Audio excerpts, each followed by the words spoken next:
যদি প্রশ্ন করা হয় বাংলাদেশের কোন অঞ্চলের মানুষ ছেলেকে বিয়ে করানোর সময় কনের পরিবারের কাছে লক্ষ লক্ষ টাকা যৌতুক দাবি করে, তাহলে নিঃসন্দেহে চট্টগ্রামের নামটা সবার আগে উঠে আসবে। চট্টগ্রামের লোকজন শুধু বিয়ের সময় যৌতুক না, রমজানের সারা মাসের ইফতার সামগ্রী কিংবা কুরবানির ঈদে মেয়ের বাড়ি থেকে কুরবানির গরু সবকিছুই কনের বাড়ি থেকে আদায় করে। এটা নাকি চট্টগ্রামের ঐতিহ্য।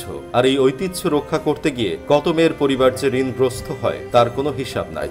ভাইরে, আগে জানতাম চট্টগ্রামের মানুষের কলিজা অনেক বড়, এখন তো দেখছি চট্টগ্রামের লোকজন ছেলেকে বিয়ে করানোর সময় ছেলেকে নিয়ে ব্যবসা করে। জানি তো এখন চট্টগ্রামের লোকজন আমাকে গালাগালি করার জন্য প্রস্তুত হচ্ছেন। দেখেন ভাই, গালাগালি পরে করেন, আগে আপনার আশেপাশে একটু তাকিয়ে দেখেন আমি যা বলছি সেগুলো সত্যি কিনা। 2-3 দিন আগের ঘটনা, চট্টগ্রামের পটিয়ায় রিমা আক্তার নামের এক অনার্স পড়ুয়া মেয়ে যৌতুকের জন্য তার গায়ে হলুদের দিন করেছে। গত রমজানে ব্যাংক কর্মকর্তা মোর্শেদের সঙ্গে রিমার বিয়ের কাবিন হয়। এর আগে মোর্শেদের সাথে রিমার 2 বছরের প্রেমের সম্পর্ক ছিল। গত রোববার বিয়ের অনুষ্ঠানের দিন ধার্য করা হয়। বিয়েতে 500 বরযাত্রী আসার কথা, কিন্তু হঠাৎ বরপক্ষ বলে মাত্র 10 জন এসে কনেকে নিয়ে যাবেন, তাদের যাতে 2 লাখ টাকা দেওয়া হয়। এরপর তাদের 2 লাখ টাকা দেওয়া হলেও গায়ে হলুদের দিন বর মোর্শেদ ভিডিও কল দিয়ে full set furniture, fridge, TV ইত্যাদি দাবি করে। কিছুদিন সময় চাইলে মোর্শেদ রাজি না হয়ে রিমার সাথে খুব খারাপ ব্যবহার করে। এতে অপমানিত হয়ে রিমা করে। এর আগে সে চিঠিতে লিখে রেখে যায়, প্রিয় শখের পুরুষ, তুমি করো তোমার বিয়ে, অনেক ভালোবেসেছি এবং অতিরিক্ত যন্ত্রণাও দিয়েছ।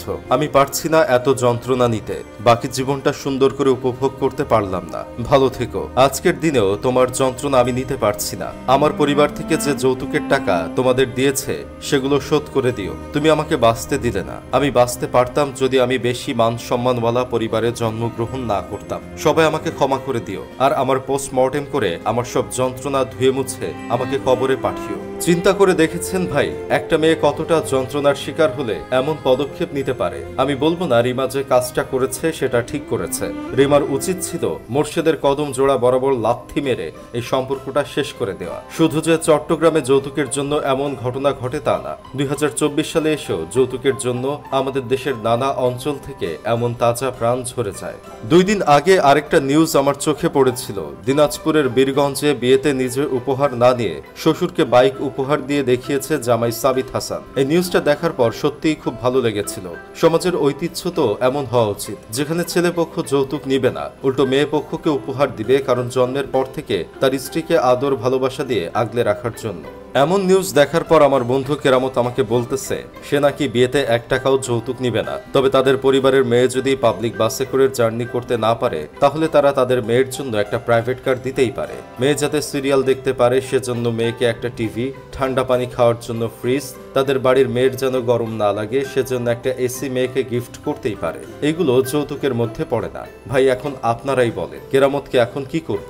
যাই হোক, শেষমেশ আমি গোলাম হোসেন একটা কাজের কথা কই, যারা যৌতুক দাবি করে তারা কখনোই ভালো মানুষ হতে পারে না। তাই মেয়েকে বিয়ে দেওয়ার ক্ষেত্রে আরো সচেতন হন।